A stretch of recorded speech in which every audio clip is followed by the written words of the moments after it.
Сәлем балақай, жабайы аңдарды бірге үйренейік. Суреттегі аңды тауып көр. Әрине, бұл аю. Ал мынау ше?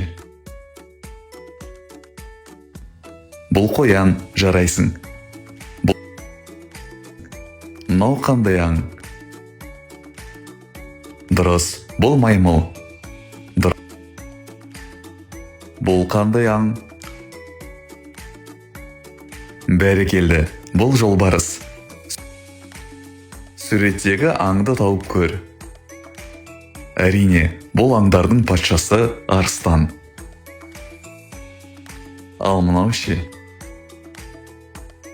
Бұл қасқыр, жарайсың балақай. Мынау қандай аң? Дұрыс, бұл түлкі.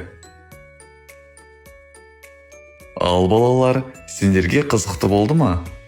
Келесі жүздескенше сау болыңдар.